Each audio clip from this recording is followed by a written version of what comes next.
Oke, baik. Bismillahirrahmanirrahim. Assalamualaikum warahmatullahi wabarakatuh. Alhamdulillahirrahmanirrahim. Wassalatu wassalamu ala asrofil anbiya'i wa mursalin Sayyidina wa maulana Muhammadin wa ala alihi wa sahbihi ajma'in, amma ba'du.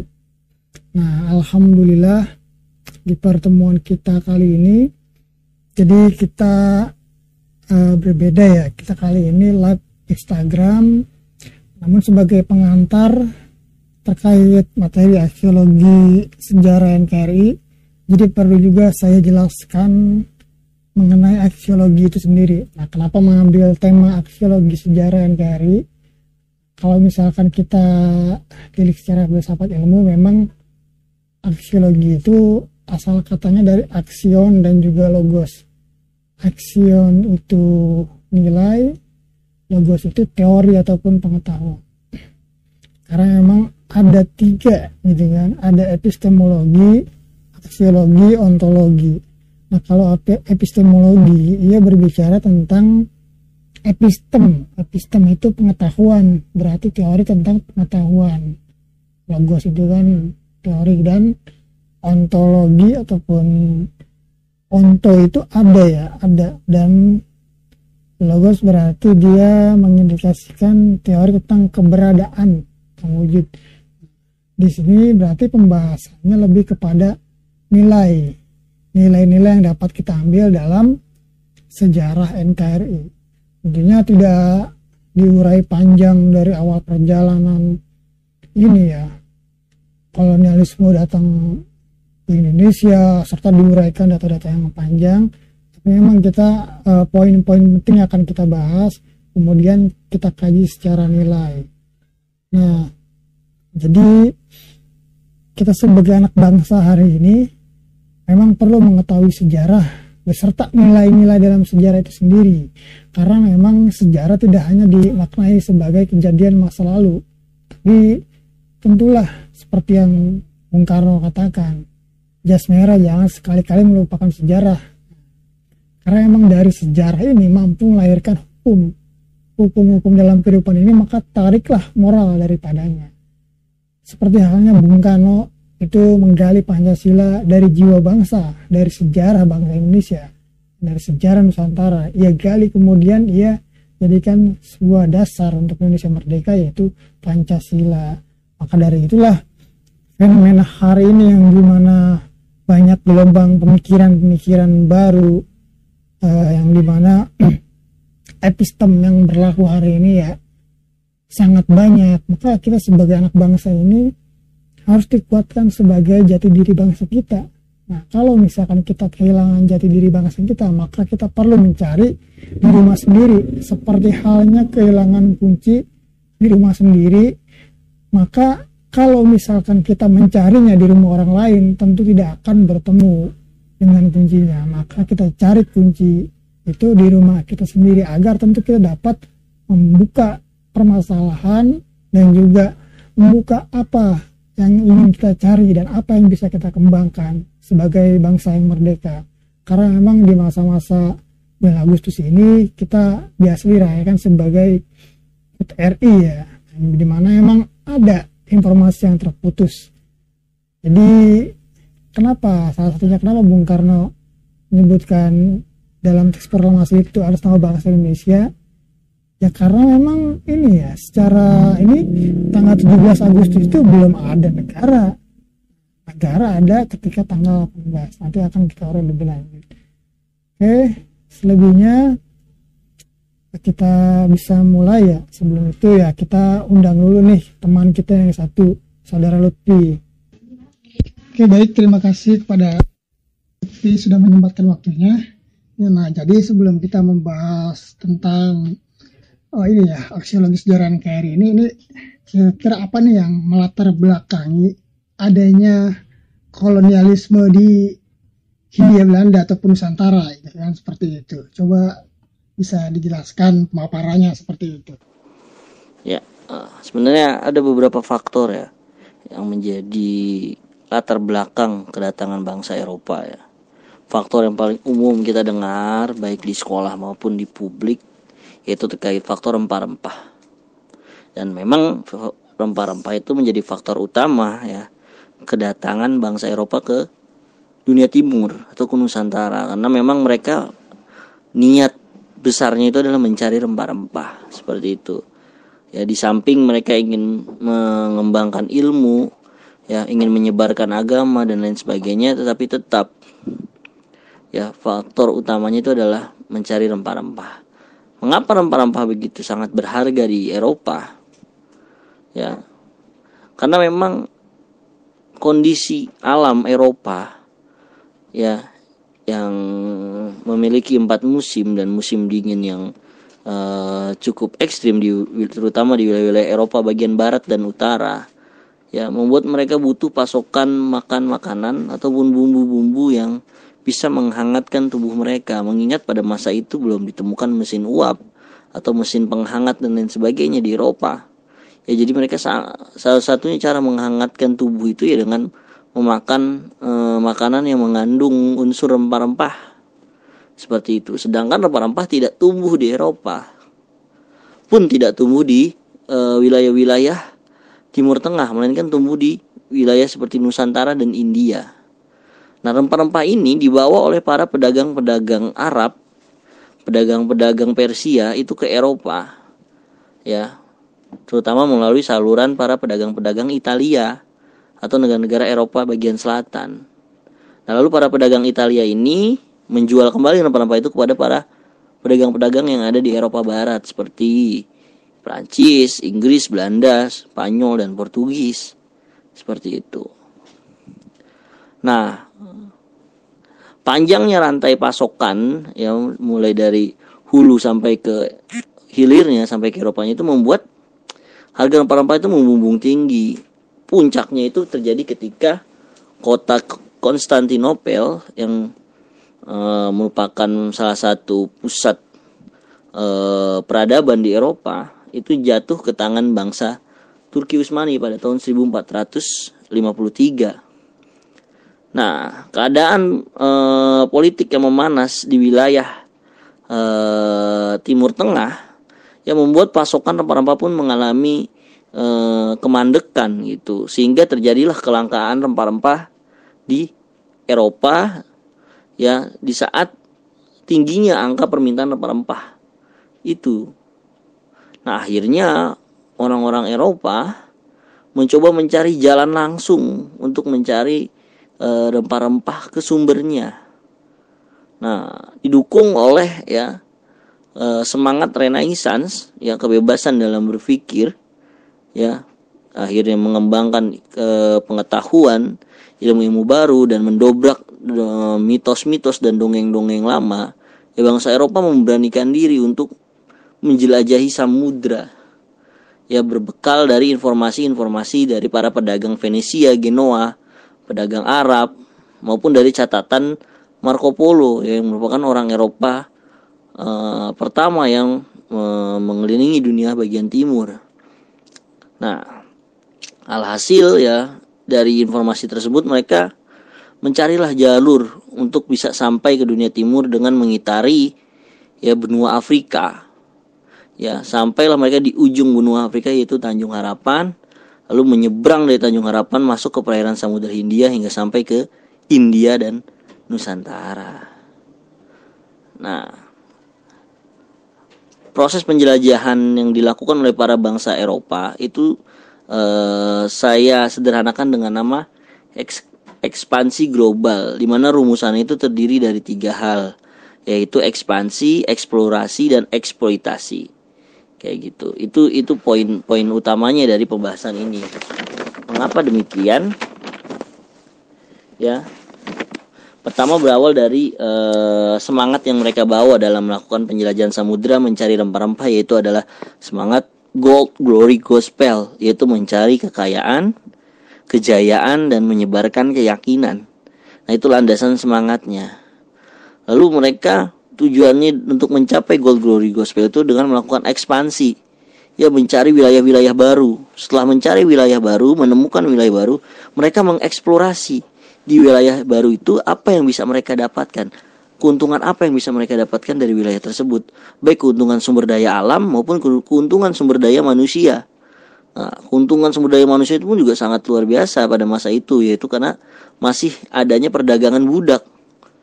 Nah, lalu setelah eksplorasi dia tahu nih suatu wilayah ini memiliki kekayaan alam apa, ya terutama yang paling dicari dalam eksplorasi itu adalah rempah-rempah pastinya ya pada imperialisme lama itu. Lalu mereka mengeksploitasi.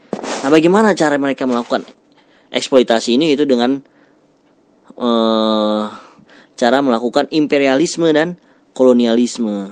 Nah, adapun teknik-teknik untuk melakukan imperialisme dan kolonialisme di wilayah baru itu adalah salah satunya yang paling kita kenal adalah politik adu domba gitu, dengan melakukan pendekatan dengan penguasa-penguasa lokal ya. Misalnya Inggris mendekati penguasa di kerajaan A, Belanda mendekati penguasa di kerajaan B, lalu saling menghasut, menjamin akan persenjataan, dan akhirnya kerajaan A dan B itu yang tadinya bersaudara itu berperang ya, sehingga terjadilah banyak sekali perpecahan. Bahkan nggak cuma antara dua kerajaan, antara satu kerajaan, seperti kasus di Kesultanan Banten antara Sultan Ageng Tirtayasa dengan Sultan Haji contohnya, atau antar kerajaan seperti Ternate dan Tidore yang diadu domba oleh Portugis dan Spanyol dan lain sebagainya. Nah, itulah cara bagaimana mereka bisa mendapatkan eksploitasi, itu dengan melakukan imperialisme dan kolonialisme seperti itu. Oke, mungkin itu jawaban yang pertama, Anji. Ya, jadi poinnya itu di ekspansi, eksplorasi, eksploitasi.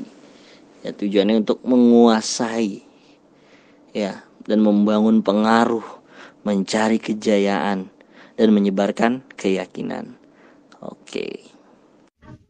Nah, kemudian juga perlu kita ketahui juga nih, kapan penjajahan ini ya, bangsa Belanda itu datang ke Indonesia dan motifnya apa nih di awal mereka datang ke Indonesia itu? Iya, tadi di pertanyaan pertama sudah dijelaskan ya beberapa hal ya, tapi kita sekarang lebih spesifik ke kisah Belandanya gitu. Oke, kita runut dulu dari tahun 1511 gitu, dimana bangsa Eropa pertama yaitu bangsa Portugis sampai di Nusantara pada 1511 ya. Dengan cara apa? Dengan cara menaklukkan Malaka ya, atau Kesultanan Malaka pada masa itu. Nah, kedatangan bangsa Eropa ke Nusantara yang ditandai dengan penaklukan Malaka oleh Portugis ini membawa kesan awal bahwa orang Eropa itu adalah orang yang tidak ramah, adalah bangsa yang penakluk, dianggap menjadi ancaman. Nah, berita takluknya Malaka oleh Portugis ini menyebar ke seluruh wilayah-wilayah di Nusantara, sehingga ini menjadi frame awal atau stereotip awal bangsa-bangsa Eropa ya di mata orang-orang Nusantara pada masa itu. Seperti itu. Nah, lalu kurang lebih 10 tahun berselang setelah penguasaan Portugis di Malaka pada 1511, datanglah Spanyol ya pada tahun 1521 ya, 10 tahun setelah 1511. 1521 berhasil mendarat di Maluku. Nah, hal yang sama pun terjadi gitu. Ketika Spanyol datang, Portugis sudah lebih dulu datang. Ya, karena setelah menaklukkan Malaka, mereka mencoba untuk menguasai ya sumber rempah-rempah terbesar di dunia, yaitu di Maluku. Nah, persaingan antara Spanyol dan Portugis itu ya juga melibatkan kerajaan-kerajaan lokal yang ada di wilayah setempat, yaitu kerajaan Ternate dan Tidore. Alhasil Portugis dan Spanyol yang meminta bantuan kepada salah satu kerajaan tersebut, dan akhirnya yang berperang malah kerajaan tersebut, bukan Spanyol dan Portugisnya itu. Nah, lagi-lagi ya kedatangan bangsa Eropa ditandai dengan adanya atau timbulnya kekerasan, persaingan dagang yang tidak baik ya, memberikan contoh cara berdagang yang menurut bangsa-bangsa atau orang-orang di Nusantara itu cara dagang yang tidak elok seperti itu. Bahkan ya di dalam naskah lontar dari Sunan Kalijaga itu mengatakan bahwa bangsa Eropa itu adalah kaum meleca, yaitu kaum yang hobinya hanya merampas, merusak dan membunuh seperti itu, dan menyedot habis suatu sumber daya atau kekayaan yang ada di Nusantara seperti itu. Itu kaum yang memang golongan yang paling rendah dari semua golongan yang ada. Nah, sebegitunya gitu digambarkannya. Nah, lalu datang lagi lah Inggris pada tahun 1579, ya, yang juga tidak begitu disambut baik gitu. Dan tidak disambut baiknya itu enggak cuma dengan orang-orang di Nusantara gitu. Mungkin orang Nusantara tidak menyambut baiknya hanya dengan sikap kehati-hatian gitu. Namun penyambutan yang tidak baik itu juga terjadi dengan sesama negara Eropa lainnya, yaitu Portugis dan Spanyol yang merasa terganggu gitu dengan kedatangan Inggris yang ikut-ikutan juga gitu, cawe-cawe di Nusantara ibaratnya seperti itu. Nah, tapi buruknya mereka nggak mau berperang itu dengan tangan mereka sendiri. Mereka memanfaatkan kerajaan, mereka menghasut kerajaan lokal ya untuk menjadi alat mereka untuk melawan musuh mereka gitu. Itu kekejamannya seperti itu. Nah, barulah Belanda pada 1596. Ini ada kisah menarik. Kenapa Belanda akhirnya ikut bermain di dalam penjelajahan samudra? Kita ketahui sini sebenarnya Belanda itu adalah kerajaan kecil yang sebenarnya ya masih berperang untuk menuntut kemerdekaan dari Spanyol pada tahun tersebut. Ya, penyebab mengapa Belanda itu melakukan ekspansi global ikut-ikutan itu karena jatuhnya pelabuhan Lisabon yang berada di Portugis ke tangan Spanyol. Ya. Nah, pada tahun 1594. Nah, awalnya orang-orang Belanda itu membeli rempah-rempah itu dari orang-orang Portugis. Seperti itu. Tapi karena Lisabon sebagai pelabuhan terbesar di Portugis itu berhasil diduduki oleh Spanyol, Belanda kehilangan tempat untuk mencari rempah-rempah, untuk membeli rempah-rempah. Akhirnya Belanda berinisiatif untuk mencari rempah-rempah secara mandiri, ya, mengikuti jejak Inggris, Spanyol dan Portugis. Nah, ditunjuklah Cornelis de Houtman pada tahun 1595 untuk berangkat ya dengan 4 buah kapal besar ke dunia timur. Akhirnya pada 1596 mereka sampailah di Banten, ya. Namun kedatangan mereka tidak disambut baik gitu, karena hal yang tadi sudah saya jelaskan seperti itu. Ya, stereotip yang terbangun itu dengan kepada orang-orang berambut jagung itu sudah buruk gitu, karena setiap mereka datang pasti ada kekeosan gitu, ada kekacauan gitu, ada pertumpahan darah. Nah, ditambah lagi sifat orang-orang Belanda yang datang pada saat itu ya yang arogan dan tamak dan merasa mereka lebih tinggi, lebih beradab, ya. Nah, akhirnya mereka pun ditolak, kedatangan mereka ditolak, dan akhirnya Cornelis de Houtman kembali ke Belanda dengan membawa hanya sedikit pasokan rempah-rempah. Nah, barulah pada 1598 ya gelombang pelayaran kedua itu datang ya dari Belanda dipimpin oleh Jacob van Eyck. Ya, mereka berhasil berlabuh di Banten, ya, lalu melanjutkan lagi sampai ke Ambon. Nah, pada Jacob van Eyck setelah dia mempelajari kesalahan dari Cornelis de Houtman ya yang bersifat arogan dan sombong. Nah, Jacob van Eyck ini belajar dari kesalahan Cornelis de Houtman dan dia datang dengan tangan terbuka, dengan penuh keramahan, bahkan membawa hadiah-hadiah kepada penguasa-penguasa lokal di Nusantara. Seperti itu yang menyebabkan kehadiran mereka itu ya disambut dengan baik. Dan akhirnya mereka mampu berdagang atau membeli rempah-rempah dengan jumlah yang banyak.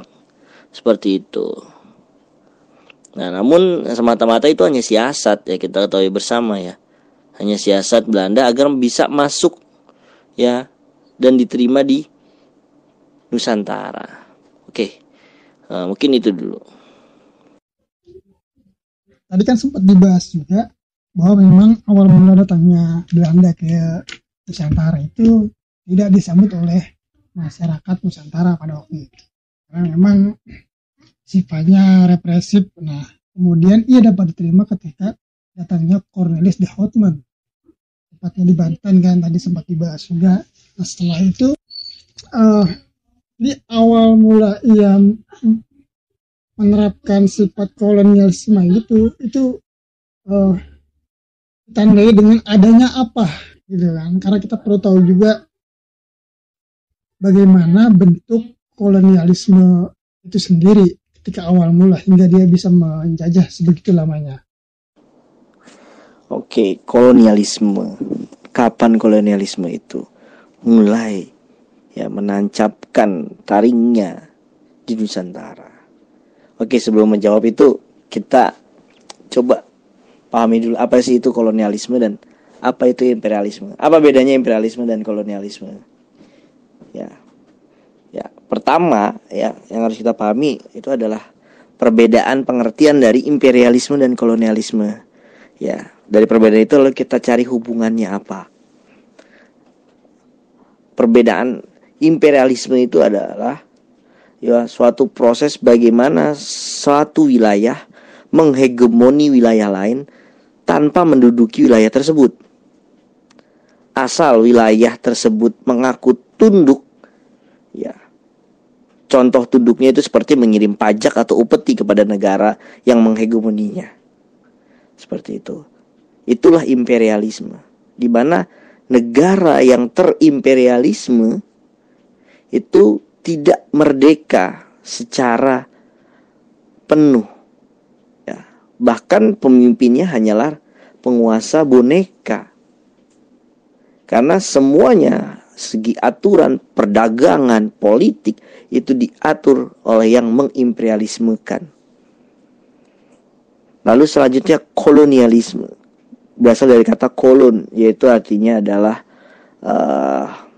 masyarakat yang menduduki suatu wilayah tertentu. Ini berawal dari tradisi orang Yunani yang senang merantau ke wilayah-wilayah di Asia Kecil atau Turki sekarang dan Italia dan membangun perkampungan di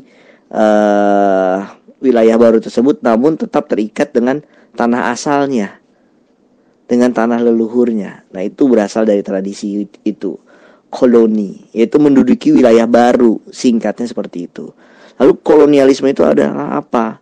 Yaitu suatu negara, dia datang ke wilayah baru yang sudah memiliki kedaulatan, lalu mereka taklukkan,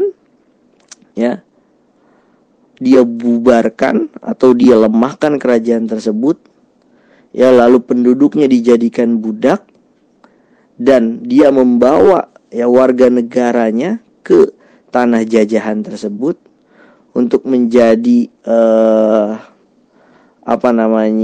penguasa-penguasa kecil, penguasa-penguasa baru dan menjadikan warga pribuminya, orang aslinya itu menjadi jongos, menjadi babu, menjadi budaknya. Nah, itulah kolonialisme. Nah, maka imperialisme dan kolonialisme itu berkaitan erat, bicara tentang hegemoni, bagaimana mengontrol eksploitasi di wilayah baru tersebut. Kalau kita bicara tentang awalnya tentang skema, ekspansi, eksplorasi dan eksploitasi. Nah, Belanda melakukan cara atau melakukan proses kolonialisme dan imperialisme ini dengan tahapan yang berangsur-angsur, tidak radikal jebret langsung menjajah, tapi sangat perlahan, sangat perlahan, namun cukup dalam gitu loh, dalam mencengkram pengaruhnya di Nusantara. Hal yang pertama dia pikirkan ketika sampai di Nusantara itu adalah bagaimana bisa mengusir pesaing-pesaingnya yang ada di Nusantara, yaitu Inggris, Spanyol, dan Portugis. Nah, kalau mereka terpecah belah, para pedagang Belanda itu gak akan bisa bersaing dengan pedagang Inggris, Spanyol, dan Portugis. Maka dari itu, Belanda berinisiatif untuk membangun yang namanya VOC pada tahun 1602. Tujuan mulai VOC didirikan adalah untuk bersaing dengan para pedagang-pedagang Inggris, Spanyol, dan Portugis. Tujuan selanjutnya itu adalah dengan untuk memonopoli perdagangan di Nusantara atau di Hindia Timur. Ya, bagaimana cara mereka bisa mengusir pesaing mereka, yaitu dengan bekerja sama menghasut para penguasa lokal agar wilayahnya hanya berdagang dengan bangsa Belanda. Maka VOC mengeluarkan berbagai macam kebijakan-kebijakan, bahkan VOC diberikan privilege dari kerajaan Belanda untuk menjalankan pemerintahan sendiri, membangun tentara, menciptakan mata uang dan lain sebagainya gitu. Bahkan membuka namanya bursa saham, di mana VOC adalah bursa saham tertua di dunia. Ya, dan pada tahapan selanjutnya ternyata strategi itu berhasil. Ya, secara berangsur-angsur pesaing-pesaing mereka mulai ditendang keluar dari Nusantara. Ya, dan akhirnya pada abad ke-17 hampir di akhir abad ke-17 dan abad 18 itu hampir Belanda itu menjadi penguasa tunggal di Nusantara. Seperti itu. Dan dampaknya apa ya? Dampaknya adalah keuntungan yang sangat berlimpah bagi VOC. Bahkan sampai hari ini VOC adalah perusahaan dengan total kekayaan terbesar di dunia dan belum ada yang bisa mengalahkan. Bahkan perusahaan-perusahaan multinational corporate sekarang itu belum ada yang bisa mengalahkan jumlah kekayaan VOC. Sebut saja seperti Saudi Aramco saja, kekayaannya itu hanya setengah dari kekayaan VOC. Apalagi Apple, Microsoft, Google itu nggak ada apa-apanya sama kekayaan VOC sampai hari ini itu. Oke, balik lagi ke konteks pembahasannya. Jadi awal mula cengkraman kolonialisme dan imperialisme itu dilakukan adalah dengan mengusir pesaingnya. Lalu setelah dia berhasil mengusir pesaingnya, mereka membuat suatu perjanjian dengan penguasa lokal dengan metode yang kita sebut dengan divide et impera, yaitu dengan melakukan politik adu domba, melemahkan kerajaan-kerajaan lokal yang ada di Nusantara. Oke, itu tahapan awalnya, itu pada fase VOC. Namun pada akhirnya VOC pun runtuh pada tahun 1800 disebabkan oleh faktor internalnya sendiri, yaitu karena dia adalah perusahaan besar dengan jumlah kapital yang sangat tinggi. Akhirnya muncullah tikus-tikus koruptor-koruptor di dalam tubuh VOC yang akhirnya malah membocorkan bahtera VOC itu sendiri. Bahkan ada sindiran bahwa VOC itu tenggelam karena korupsi seperti itu. Nah, akhirnya VOC dibubarkan oleh kerajaan Belanda, dibekukan oleh kerajaan Belanda, dan akhirnya diambil alih kekuasaan VOC di Nusantara diambil alih langsung oleh kerajaan Belanda. Namun tidak bertahan lama karena setelah itu Belanda ditaklukkan oleh Prancis pada tahun 1808. Jadi begini, saya melihat bahwa dampak dari kolonialisme Indonesia itu sangat besar kepada masyarakat. Nah, dan contohnya terjadinya pergeseran pola berpikir pribumi, di mana awalnya berpikir agamis kemudian menjadi materialis, serta khususnya pada masyarakat dulu pada waktu itu ia lebih kepada percaya juga hal yang sifatnya mistis, menggantungkan nasibnya seperti itu. Nah, ini terjadinya hal seperti ini memangnya pola dan sistem kebijakan apa yang diterapkan di Belanda dalam proses penjajahan di Indonesia seperti itu. Menarik nih, pola dan kebijakan. Oke, nanti saya akan coba kupas nih dari polanya dan kebijakannya apa. Relevansinya antara pola dan kebijakannya itu apa. Oke, pertama kita coba bangun suatu peta konsep dulu nih. Awal kedatangan Belanda itu melihat bahwa pesaing mereka adalah negara-negara besar, sekaliber Spanyol, Portugis, dan Inggris, yang dimana para pedagang Belanda secara kapital nggak akan mungkin nih bisa bersaing dengan para pedagang-pedagang Inggris, Portugis dan Spanyol itu. Maka mereka harus berhimpun, mereka harus bersatu, dan akhirnya mereka mendirikanlah VOC. Nah, tujuan VOC itu adalah untuk ya menendang ya pesaing-pesaing mereka di Nusantara. Lalu selanjutnya setelah masalah eksternalnya selesai, yaitu lalu mereka akan melaksanakan masalah internalnya, yaitu bagaimana menguasai atau bagaimana cara mereka mengeksploitasi sumber daya alam yang ada di Nusantara, yaitu dengan melakukan relasi dengan para penguasa lokal, dengan melakukan siasat dengan para penguasa lokal. Ini adalah kasus internnya. Nah, caranya adalah dengan melakukan politik adu domba atau divide et impera. Nah, selama masa VOC berdiri, ya, di mana dia ada tugas eksternal untuk menendang pesaing mereka dan tugas internal untuk menguasai sumber daya alam yang ada di Nusantara. Mereka membangun suatu sudut pandang baru bagi masyarakat, ya, baik dari gaya hidup, ya, perilaku, ya, dan juga pandangan hidup.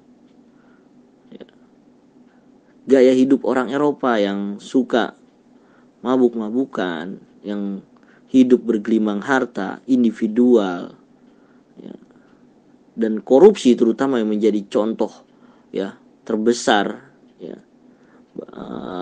Belanda atau VOC pada masa itu terhadap pribumi itu adalah sikap korup dan feodal.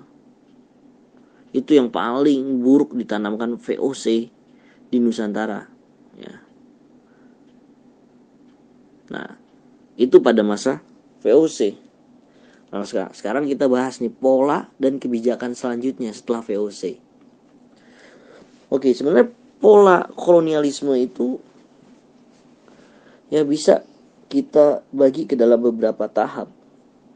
Ya, bagaimana kan suksesi dari kolonialisme itu adalah menghegemoni dan melakukan eksploitasi secara besar-besaran di wilayah yang mereka duduki atau mereka kuasai. Nah, cara untuk mencapai tujuan tersebut itu bagaimana? Apa saja anak tangganya, apa saja step-stepnya?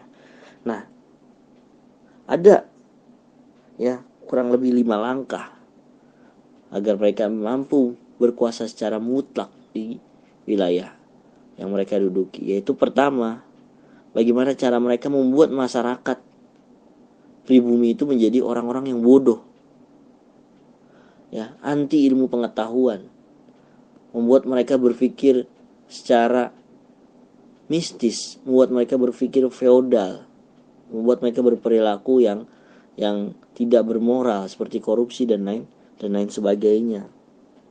Lalu setelah membuat mereka terbodohkan, mereka miskinkan dengan gaya hidup, ya.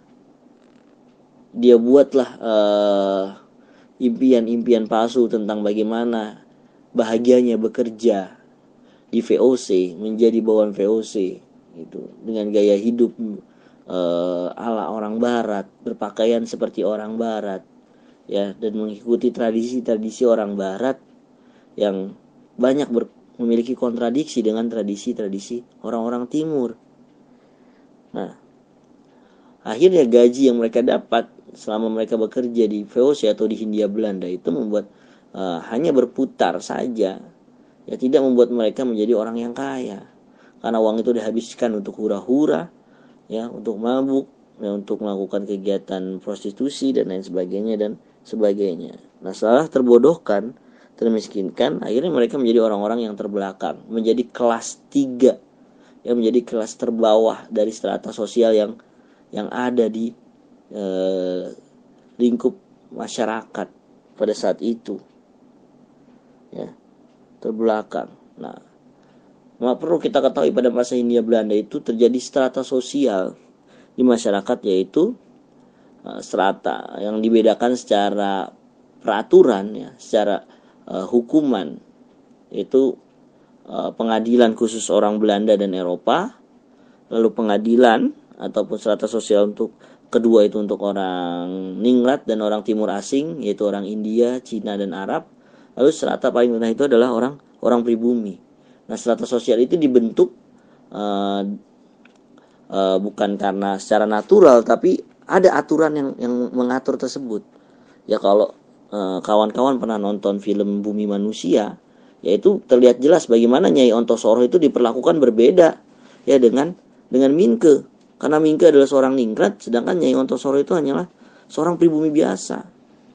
Ya, Minke itu duduk di kursi, Nyai Ontosoro itu duduk di lantai. Walaupun secara kekayaan mungkin Nyai Ontosoro jauh lebih kaya misalkan dari Minke. Bahkan orang Belanda itu pengadilannya terpisah, orang Eropa pengadilannya terpisah dan lain sebagainya. Itulah pembentukan strata sosial yang terjadi. Ya, akhirnya karena mereka menjadi kelas yang terendah, ya akhirnya mereka tertindas. Ya karena pekerjaan mereka tidak jauh dari kegiatan-kegiatan yang kasar dan tidak mengembangkan bakat mereka, tidak mengembangkan pengetahuan mereka. Nah, setelah mereka menjadi masyarakat yang tertindas, hanya menjadi budak. Nah, itulah pengertian dari terjajah yang sesungguhnya, pengertian dari kolonialisme yang sesungguhnya. Nah, itu polanya. Lalu kebijakannya apa yang mendukung itu? Yang pertama tadi sudah saya jelaskan, VOC, ada eksternal, ada internalnya. Lalu setelah VOC, ya dengan toolsnya seperti politik adu domba, ya lalu dengan kebijakan-kebijakannya yang menakut-nakuti para penduduk pribumi, next mereka buat kebijakan apa? Yaitu kebijakan yang sangat nyata, ya, ke biadabannya atau kefatalannya itu adalah tanam paksa atau kultur stem cell, ya pada tahun 1830, ya di mana para penduduk ya diwajibkan ya untuk menanam tanaman yang ditentukan oleh pemerintah kolonial Belanda, sehingga mereka tidak ada ya safe, tidak ada simpanan untuk menanam tanaman untuk kehidupan mereka sendiri, untuk mereka menabung, bahkan untuk menanam padi untuk dapurnya mereka sendiri. Nah, sehingga itulah membuat masyarakat pribumi itu tertindas dan terjajah itu. Jadi masyarakat yang sangat-sangat tertindas. Nah, setelah kultur stem cell ditetapkan, ya masyarakat kita akhirnya dibenturkan lagi, yaitu dengan gelombang yang disebut dengan revolusi industri yang sampailah ke Nusantara dengan dibentuknya kebijakan reformasi agraria pada tahun 1870. Nah, reformasi agraria ini mendatangkan ya para bangsa-bangsa Eropa lain selain Belanda itu untuk berinvestasi di Hindia Belanda. Ya, mulailah dibuka perkebunan coklat, perkebunan kopi, teh, tebu dan lain sebagainya, yang dimana memang pada masa itu pasca revolusi industri ya rempah-rempah itu udah bukan lagi komoditi utama gitu, karena seiring ditemukannya mesin uap dan lain sebagainya ya, dan beriringan dengan menurunnya permintaan akan rempah-rempah di Eropa. Lalu bergeserlah ke komoditi baru, yaitu perkebunan. Nah, disitulah orang Belanda itu membutuhkan lagi lebih banyak sumber daya manusia untuk mengolah atau mengeruk kekayaan alam yang ada di Nusantara pada saat itu. Ya, bagaimana nih agar pekerjaannya ini efektif gitu? Bagaimana untuk budak-budaknya ini bisa bekerja secara maksimal? Mereka harus dididik, tapi pendidikan yang tidak memerdekakan. Seperti apa pendidikan yang tidak memerdekakan? Yaitu dia hanya diajarkan hal-hal yang berbasis teknis-teknis semata untuk menjalankan alat, untuk mengolah alat, tapi tidak diajarkan agar mereka bisa mandiri, bisa berdikari. Ya bahkan tidak diajarkan mereka tentang ilmu pengetahuan murni dan lain sebagainya.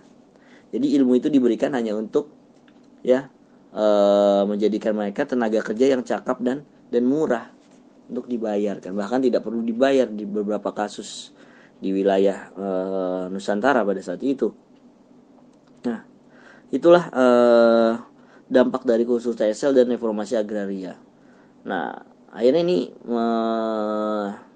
kembali melahirkan kebijakan baru lagi setelah reformasi agraria. Ya, kebutuhan akan sumber daya manusia meningkat untuk mengolah perkebunan, ya, dan juga sudah mulai pertambangan menggeliat dan lain sebagainya. Nah, dibuatlah kebijakan yang disebut kebijakan politik balas budi atau politik etis.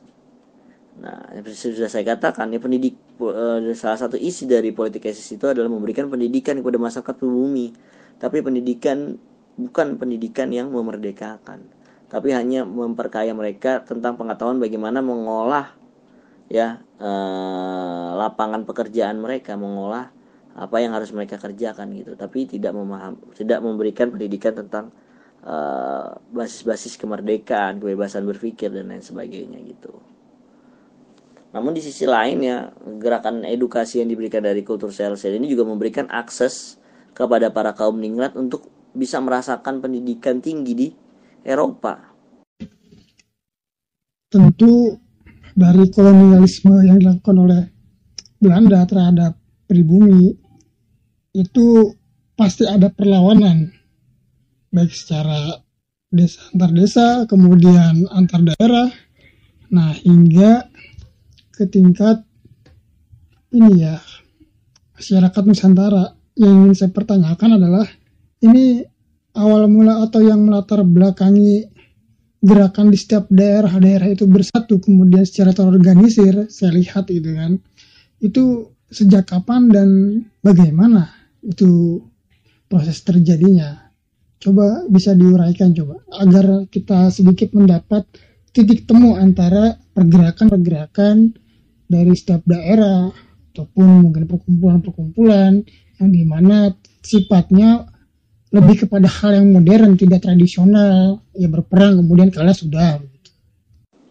Baik, di dalam sejarah perlawanan bangsa Indonesia terhadap imperialisme dan kolonialisme itu memang kita bagi menjadi dua, yaitu perlawanan daerah dan perlawanan nasional. Nah, perlawanan daerah dan perlawanan nasional masing-masing memiliki ciri-ciri yang berbeda-beda dan waktu yang juga berbeda gitu.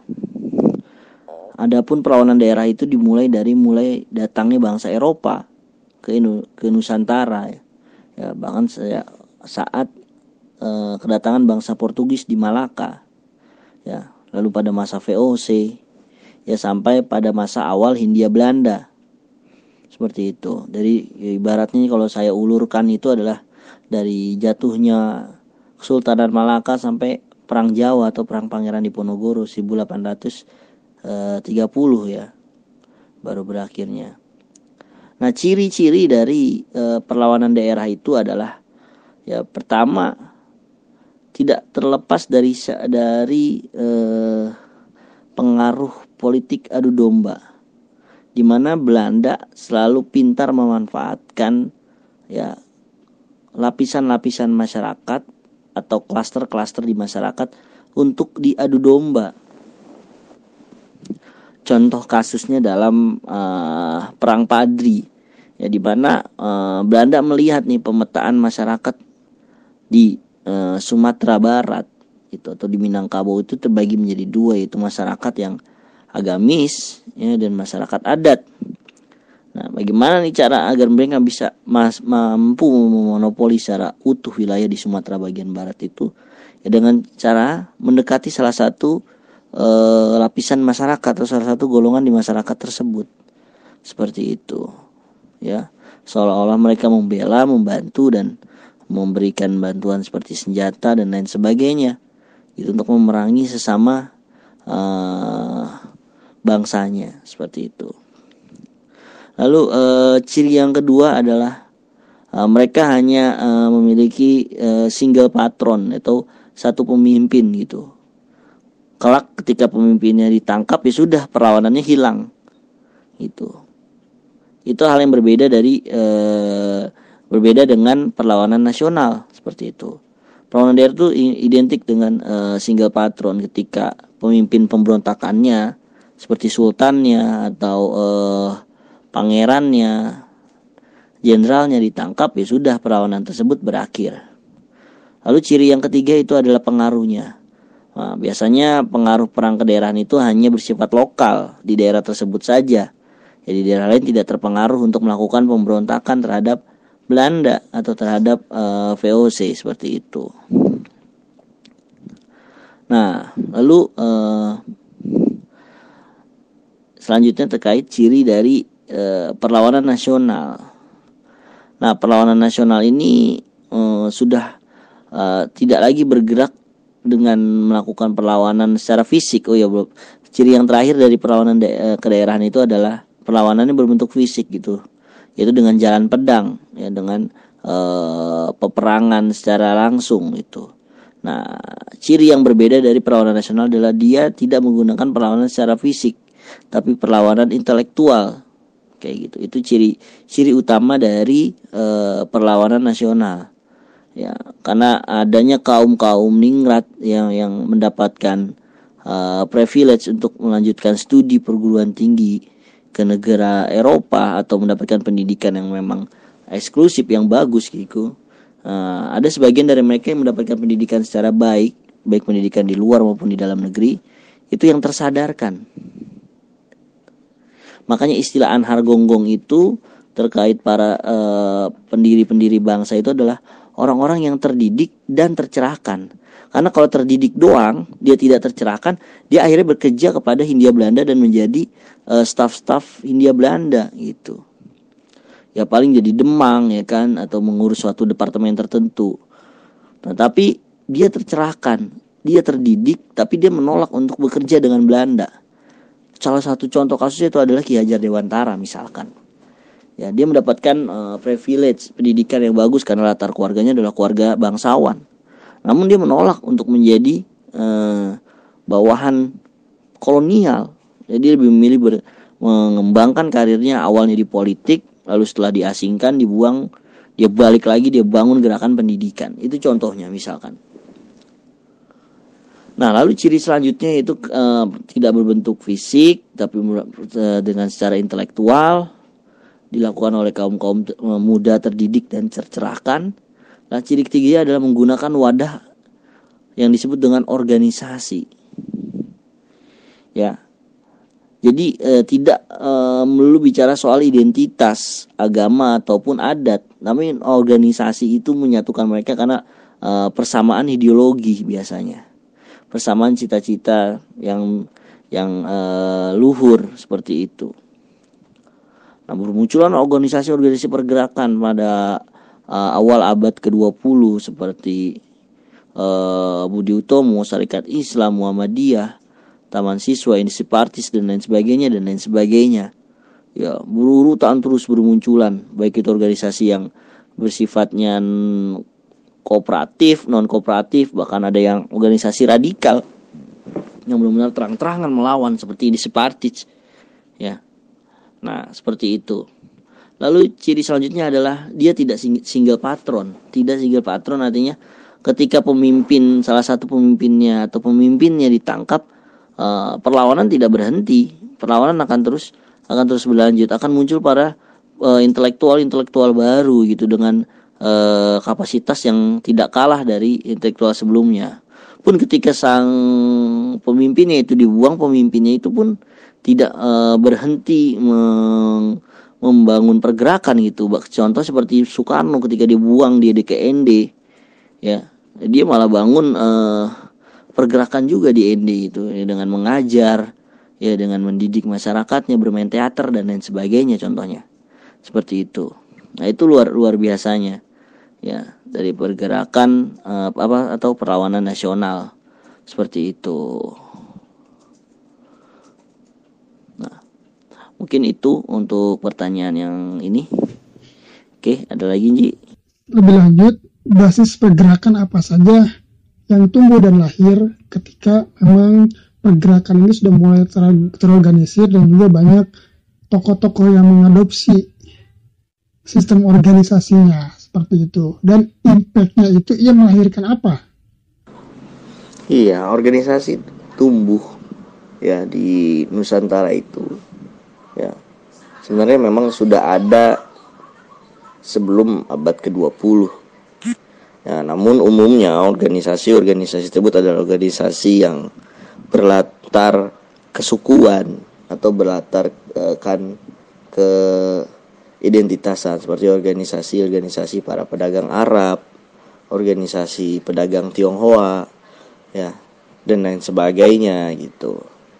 Dan memang spektrum organisasi itu hanya bicara tentang bagaimana mengolah perekonomian di golongannya sendiri gitu, di lingkarannya sendiri gitu. Nah, organisasi pelopor ya yang membentuk suatu struktur yang bergerak di bidang di luar kepentingan pribadi, ya, di luar kepentingan golongan atau kesukuan itu, ya bisa kita katakan untuk pertama kali itu pada 1908, yaitu Budi Utomo, ya. Dia adalah organisasi modern pertama di Indonesia. Apa yang dimaksud dengan organisasi modern? Adalah organisasi yang struktur pemilihan ketua dan kaderisasinya itu, ya, melalui proses musyawarah, pemilihan, ya, voting, dan pembentukan strukturnya itu berdasarkan kemampuan, bukan berdasarkan kedekatan ataupun kekeluargaan. Itulah organisasi modern disebutnya. Dan tujuannya bukan untuk mencari keuntungan golongan atau keuntungan pribadi, melainkan kepada keuntungan yang lebih besar, yaitu memberikan pendidikan ataupun beasiswa, ya, atau disebutin dulu studi funds, ya, kepada kaum pribumi yang terdidik namun mereka nggak bisa mengakses pendidikan karena faktor biaya. Nah, Budi Utomo ini mencarikan uang beasiswa itu dengan cara, ya, meminta sumbangan ke tempat-tempat, ke rumah-rumah para bangsawan yang ada di Jawa dan Madura pada saat itu. Nah, uang hasil sumbangan para bangsawan itu dikumpulkan, lalu dicarikanlah orang-orang yang berhak menerima studi funds itu, ya, atau beasiswa itu. Nah, banyak para pelajar, ya, terutama orang-orang yang menempuh pendidikan di Stovia itu bergabunglah ke Budi Utomo, belajar tentang organisasi modern. Nah, banyak dari mereka, ya, setelah selesai sekolahnya mereka pulang, mereka membangun organisasi baru gitu, yang terinspirasi dari Budi Utomo dengan arah pergerakan yang berbeda-beda. Bahkan Sarekat Dagang Islam pun akhirnya berubah menjadi Sarekat Islam pada 1912. Itu salah satunya adalah terpengaruh oleh pergerakan Budi Utomo. Yang awalnya Sarekat Dagang Islam itu hanya fokus terhadap perdagangan saja, ya, hanya ekonomi saja, namun mulai bergerak di bidang di luar ekonomi gitu, kemaslahatan umat, bahkan di bidang politik. Makanya Hos Cokroaminoto pada saat itu merubah Sarekat Dagang Islam menjadi Sarekat Islam pada 1912. Itu salah satu juga terinspirasi dari Budi Utomo. Pun Muhammadiyah yang lahir pada 1912 pun belajar struktur keorganisasian itu dari Budi Utomo. Ya, Muhammadiyah akhirnya bergerak di bidang pendidikan, kesehatan, ya, dan pembaruan keagamaan gitu. Ya, malah menerabas mitos-mitos, ya, tahayul, bid'ah yang sudah berkembang dan memang sengaja dikembangkan pada masa kolonial itu untuk. Nah, lalu ada Indecipartits, itu gerakan organisasi politik pertama, ya, atau partai politik pertama di Indonesia yang memang sangat belak-belakan gitu, menuntut untuk memintakan hak menentukan nasib sendiri untuk bangsa Indonesia gitu. Lalu bermunculan organisasi dari berbagai macam latar, ya, seperti tadi sudah disebutkan, yang awalnya hanya Budi Utomo, ya, yang berlatarkan pada pendidikan, ya, atau beasiswa, lalu muncullah organisasi baru gitu. Nah, adapun nafas perjuangan dari organisasi yang muncul itu adalah nafas yang sama, yaitu semata-mata hanya untuk mengangkat harkat dan martabat hidup orang Indonesia asli. Seperti itu, Inji.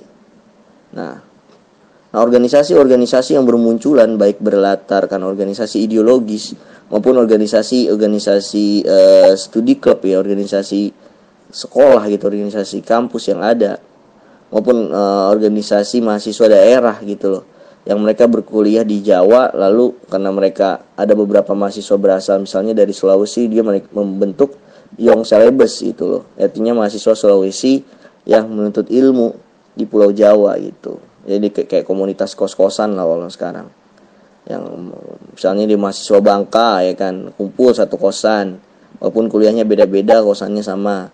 Nah, lalu dia membentuk komunitas, lalu dari komunitas itu akhirnya membentuk suatu program-program yang memiliki keberpihakan terhadap masyarakat, misalnya seperti itu. Nah, bermunculannya organisasi-organisasi ini sangat membuat pemerintah kolonial itu khawatir. Nah, maka dari itu ya banyak juga organisasi yang sebenarnya tidak memiliki izin gitu, atau organisasi liar yang akhirnya banyak ketika mereka melakukan rapat, berkumpul itu dibubarkan. Nah, namun ya ada juga organisasi memang terdaftar di pemerintah kolonial seperti Budi Utomo, Muhammadiyah, ya, Nahdlatul Ulama, dan lain sebagainya gitu. Nah, namun organisasi tersebut biasanya juga memiliki organisasi sayap gitu, yang mana mereka bergerak ya dalam bidang-bidang yang memang membangun kecerdasan di masyarakat, ya, membangun perlawanan terhadap penjajahan, terutama mengkritik kebijakan-kebijakan pemerintah Hindia Belanda yang tidak berpihak terhadap kaum pribumi, seperti itu. Nah, pada akhirnya pada tahun 1928 ya di Kongres Pemuda II itu dikumpulkanlah ya organisasi-organisasi yang bermunculan itu, ya, dibuatlah kongres besar ya, Kongres Pemuda maka namanya. Itu mengundang berbagai macam spektrum organisasi untuk berkumpul mencari kan benang merah bersama gitu terkait arah pergerakan, meluruskan kiblat pergerakan ibaratnya. Nah, awalnya pada 1926 Kongres Pemuda itu tidak berhasil mendapatkan konklusi ataupun kesimpulan bersama gitu, karena masih banyak perdebatan di sana terkait perbedaan arah perjuangan. Nah, namun di Kongres Pemuda II akhirnya ditemukanlah ya 3 landasan perjuangan ataupun 3 arah perjuangan bangsa, perjuangan pergerakan itu, yaitu satu ya, bahwa mereka adalah bersumpah bahwa mereka bertanah air yang satu, tanah air Indonesia. Lalu mereka juga bersumpah mereka adalah bangsa yang satu, bangsa Indonesia, dan mereka menjunjung tinggi bahasa persatuan, bahasa Indonesia. Ya, artinya bahasa Indonesia itu dipopulerkan. Yang dahulunya para pelajar itu ketika bertemu dengan pelajar dari daerah lain itu menggunakan bahasa Belanda yang menjadi bahasa jembatan. Nah, namun bahasa Belanda itu mulai tidak digunakan, bahkan dilarang di dalam kegiatan organisasi, dan diwajibkan menggunakan bahasa Indonesia dalam kegiatan organisasi saat rapat, saat kongres, dan lain sebagainya. Nah, akhirnya ditemukanlah itulah persamaannya. Nah, maka dari itu arah pergerakan kemerdekaan Indonesia adalah pergerakan kebangsaan, ya, yang merangkul semua golongan, semua identitas, dan juga berpihak kepada seluruh golongan, seluruh identitas. Seperti itu. Nah, maka bisa dikatakan bahwa pada tanggal 28 Oktober 1928 itu lahirlah bangsa Indonesia gitu. Yang awalnya pergerakan sebelum 1928 itu adalah pergerakan kemerdekaan yang berbeda-beda arahnya, gitu, berbeda-beda prosesnya, caranya, tujuannya ya. Habis merdeka kita mau ngapain? Kita mau bikin negara apa? Negara bangsa, kerajaan, negara agama, atau apa. Nah, akhirnya membulatkan tekad bahwa arah kita adalah membangun negara bangsa yang membentuk menjadi perjuangannya adalah perjuangan kebangsaan, seperti itu. Ya, jadi dari Budi Utomo ya, organisasi dan membangun kesadaran terhadap membangun kesadaran terhadap pentingnya mengangkat harkat dan martabat hidup orang Indonesia asli, ya. Nah, itu memberikan inspirasi terhadap organisasi lain yang akhirnya tumbuh ya mengikuti jejak Budi Utomo gitu, namun dengan arah yang berbeda, dengan gaya yang berbeda ya. Namun ya bisa dikatakan ya memang Budi Utomo adalah pelopornya, seperti itu. Ya, kenapa bukan Sarekat Dagang Islam pada 1905 lebih dulu berdiri ya? Karena tadi saya sudah katakan ya, Sarekat Dagang Islam itu adalah organisasi yang hanya berfokus kepada sektor perdagangan saja, kayak gitu loh. Dan spektrumnya pun hanya di daerah tertentu saja, dan tidak merangkul banyak golongan atau aliran seperti itu. Sedangkan Budi Utomo itu dia nggak lihat yang dia kasih beasiswa itu mau agamanya apa, ya, tidak melihat yang dia kasih beasiswanya itu adalah sukunya apa, yang itu. Yang penting ya kaum pribumi. Siapa itu kaum pribumi? Yaitu orang yang ditindas, ya, dijajah oleh kolonialisme seperti itu. Itulah kaum pribumi, ya. Kalau misalkan kita lihat kan, jadi setelah tahun 1800-an itu banyak tokoh-tokoh yang memang sudah berpikir melampaui zamannya. Dan mereka lah seperti Pak Anhar Gonggong bilang, orang-orang yang terdidik dan tercerahkan. Nah, sehingga ada Sarekat Islam, ada Budi Utomo, ada Muhammadiyah, ada NU, kemudian Taman Siswa. Nah, sehingga melahirkan sebuah gerakan yang dimana membawa kecerdasan secara intelektual, spiritual, dan juga ini ya, perjuangan itu. Nah, dari munculnya gerakan-gerakan ini, tentu seperti yang tadi sudah dijelaskan juga, akhirnya timbul kesadaran kuat. Nah, kesadaran kuat ini kalau misalkan kita lihat kan itu tadi juga dibahas, ada di Sumpah Pemuda.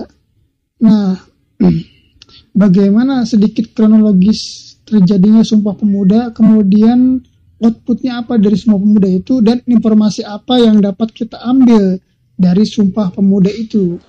Ya, adapun detail kronologisnya ya, Enji, terkait Sumpah Pemuda, ya. Sebenarnya kan kata Sumpah Pemudanya itu kan memang tidak ada di dalam putusan Kongres Pemuda II. Kata Sumpah Pemudanya itu memang dipopulerkan ya pada masa setelah kemerdekaan. Sebenarnya 3 kalimat yang kita kenal dan Sumpah Pemuda itu adalah hasil putusan Kongres Pemuda II. Itu. Namun akhirnya oleh Bung Karno, ya, itu dijadikan dinamakanlah itu Sumpah Pemuda ya, untuk memberikan suatu pesan. Ya, pesan apa nih yang harus kita ketahui bersama? Apa sih, kenapa Soekarno menamai ini ya Sumpah Pemuda? Nah, harus kita tilik bagaimana kronologis dari Sumpah Pemuda, Kongres Pemuda ini lahir gitu kan. Tadi mungkin sudah sedikit saya jelaskan. Ya, awalnya Kongres Pemuda itu pertama kali dilaksanakan pada tahun 1926. Ya. Nah, mereka perkumpulan panitia kongres itu mengundanglah seluruh organisasi-organisasi pergerakan yang ada di Nusantara, yang terutama memang banyak ada di Pulau Jawa gitu. Nah, terutama dari mahasiswa daerah gitu yang in the coast lah, di wilayah-wilayah di Pulau Jawa, di kota-kota di Pulau Jawa gitu. Maka yang mereka datang itu yang membawa perwakilan daerah mereka. Maka kita kenal dengan Jong Java, Jong Ambon, Jong Celebes, ya, Jong Bataksbon dan lain sebagainya kayak gitu. Karena memang mereka adalah putra-putra daerah yang disekolahkan lah ke kota-kota di Pulau Jawa gitu. Nah, selain perwakilan mahasiswa-mahasiswa daerah, pun juga ada organisasi-organisasi pergerakan yang turut hadir itu dalam momen Sumpah Pemuda. Dalam momen Kongres Pemuda itu. Nah, namun memang dalam Kongres Pemuda 1 itu tidak bisa menghasilkan apa-apa ya, hanya saling memperkenalkan organisasi-organisasinya dan arah pergerakan organisasinya masing-masing gitu. Namun mereka belum bisa mencarikan arah juang yang sama. Nah, barulah pada Kongres Pemuda II itu ya berlangsung ya, karena memang perkembangannya sangat pesat ya selama 2 tahun itu ya, terutama semakin represifnya pemerintah kolonial terhadap gerakan-gerakan kepemudaan. Nah, mereka mulai mencari nih arah juang yang sama, ya, mencari benang merah bersama nih. Ya, pergerakan kita nih harus menuju ke arah yang sama gitu, agar kita tidak mudah dipecah belah oleh pemerintah kolonial, agar kita tidak bisa diadu domba antara organisasi gitu oleh pemerintah kolonial. Nah, tapi dasar persatuan apa yang bisa menyatukan kita gitu. Nah, hal yang pertama tercetus sebenarnya itu adalah bahasa. Ya, karena memang Indonesia itu adalah negara yang atau wilayah yang terdiri dari berbagai macam bahasa daerah gitu. Nah, ketika mahasiswa antara daerah A bertemu dengan mahasiswa dari daerah B, mereka menggunakan bahasa jembatan. Nah, pada masa itu sebelumnya mereka menggunakan bahasa Belanda untuk berkomunikasi antar daerah gitu, antar mahasiswa daerah yang berbeda bahasa. Nah, namun lama kelamaan mereka mulai berpikir, buat apa saya pakai bahasa penjajah? Nah, kenapa saya tidak pakai bahasa kita sendiri gitu? Lalu mereka menilik ke masyarakat bahwa adalah bahasa jembatan itu, bahasa persatuan itu yang dipakai oleh para pedagang-pedagang yang datang dari luar pulau itu di pesisir. Nah, bahasa jembatan apa yang mereka pakai yaitu bahasa Melayu Pasar, yang juga Sarekat Dagang Islam itu sudah mempopulerkan bahasa Melayu Pasar itu sebagai bahasa jembatan seperti itu.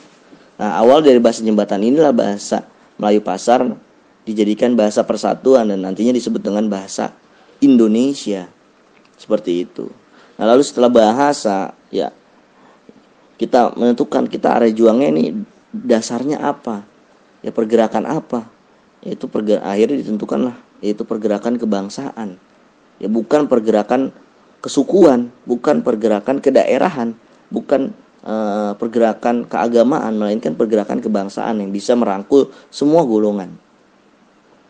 Ya lalu mereka bersumpahlah bertanah air yang satu, yaitu tanah air Indonesia. Yang nama Indonesia ini sendiri untuk menggantikan kalimat lama yang sering disebut yaitu Hindia Timur atau Hindia Belanda.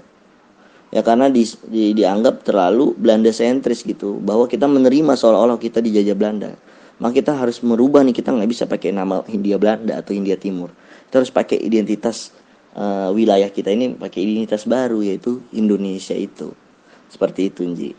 Nah, jadi dapat dikatakan bahwa pada tanggal 28 Oktober 1928 itulah lahir bangsa Indonesia ya, atas kesepakatan para perwakilan anggota Kongres ya untuk berkhidmat ya, meluruskan kiblat perjuangan ya ke dalam satu garis pergerakan, yaitu garis pergerakan kebangsaan. Seperti itu. Oke, baik, saya sepakat bahwa informasi yang dapat kita ambil di Momen Sumpah Pemuda itu bahwasanya memang berkumpulnya jong-jong dari seluruh Nusantara itu, selain informasi yang dimana pertama kali dinyanyikannya lagu Indonesia Raya kan oleh W.R. Supratman, serta juga bahwa mereka bertumpah darah yang satu tanah air Indonesia. Informasi yang saya ingin sorot adalah itulah yang tadi dikatakan bahwa di Momen Sumpah Pemuda ini lahirnya bangsa Indonesia. Nah, perlu juga kita ketahui bahwa kalau misalkan kita pakai perspektif Ernest Renan itu kan, bangsa itu kan ada kesamaan sejarah. Penutup Bauer bilang ya, sejarah dan adanya kehendak dari jiwa masyarakat itu untuk bersatu. Nah, seperti itu. Lalu bagaimana perbedaannya bangsa Indonesia dengan bangsa-bangsa lainnya? Ataukah memang bangsa di dunia ini banyak? Nah, terus kemudian bagaimana para tokoh itu memandang bangsa Indonesia itu sendiri? Karena memang yang kita ketahui itu yaitu tadi, bangsa itu ya hanya sekumpulan manusia yang memang ada kesamaan sejarah dan juga nasib gitu kan, serta ada kehendak. Nah, dan apa pula kenapa kita harus memahami jati diri bangsa kita? Jati diri bangsa kita yang dimaksud itu apa? Apakah ada kaitannya dengan kronologis sejarah selanjutnya setelah Sumpah Pemuda ini? Nah, ataukah bagaimana? Iya, jadi satu hal yang harus kita ketahui bahwa pergerakan kemerdekaan di dunia, di negara-negara lain, tidak semuanya adalah pergerakan kebangsaan. Di Rusia misalnya, dalam revolusi Soviet atau revolusi Rusia, itu ada revolusi proletar, revolusi kelas sosial tertentu. Atau di dalam revolusi Amerika, itu juga bukan pergerakan kebangsaan, ya, melainkan pergerakan para kongsi dagang, ya, para pemilik modal yang merasa terganggu dengan kebijakan Inggris di Amerika. Lalu apalagi revolusi di setiap negara itu ya berbeda-beda, ya, atau pergerakan kemerdekaan di setiap negara itu berbeda-beda. Nah, menurut saya hanya sedikit ya pergerakan kebangsaan yang menjadi dasar kemerdekaan suatu bangsa. Nah, salah satunya Indonesia. Nah, itu hal yang harus kita ketahui. Jadi nggak semua kemerdekaan itu berdasarkan pergerakan kebangsaan. Ada yang berdasarkan pergerakan ideologis, misalkan kayak di Cina, revolusi Cina, pergerakan golongan tertentu, ya, kelas sosial tertentu, bahkan ada yang kemerdekaannya diberikan gitu, ya, atau negara-negara persemakmuran gitu. Jadi ya kita harus tahu dulu bahwa kita adalah pergerakan kebangsaan dan mengapa kita menggunakan pergerakan kebangsaan, ya, bukan pergerakan berdasarkan ideologi ataupun berdasarkan kelas sosial tertentu, golongan, ya, dan lain sebagainya.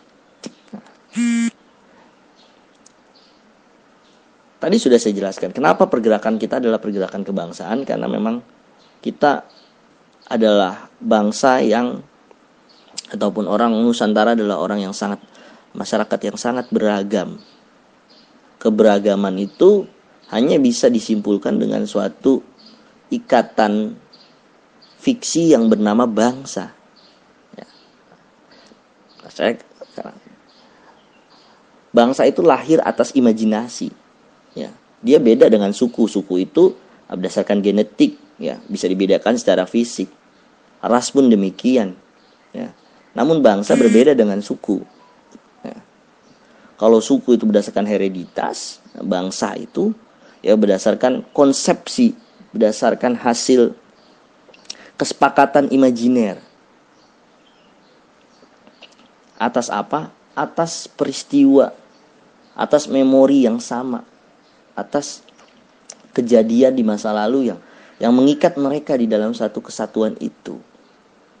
Nah, maka Ernest Renan atau Bauer mengatakan bahwa ya bangsa itu adalah perasaan senasib sepenanggungan, ya, atau kehendak untuk bersatu. Nah, kalau saya sendiri mengatakan bahwa bangsa itu secara filosofis, ya, adalah suatu, ya, komunitas yang dibayangkan gitu. Seperti apa yang dikatakan oleh Benedict Anderson dalam bukunya The Imagines Communities. Ya, bahwa ya bangsa itu adalah komunitas-komunitas yang kita bayangkan atau kita bentuk bersama. Nah, bangsa ini karena dia adalah hal yang fiksi, maka harus dirawat, harus dijaga.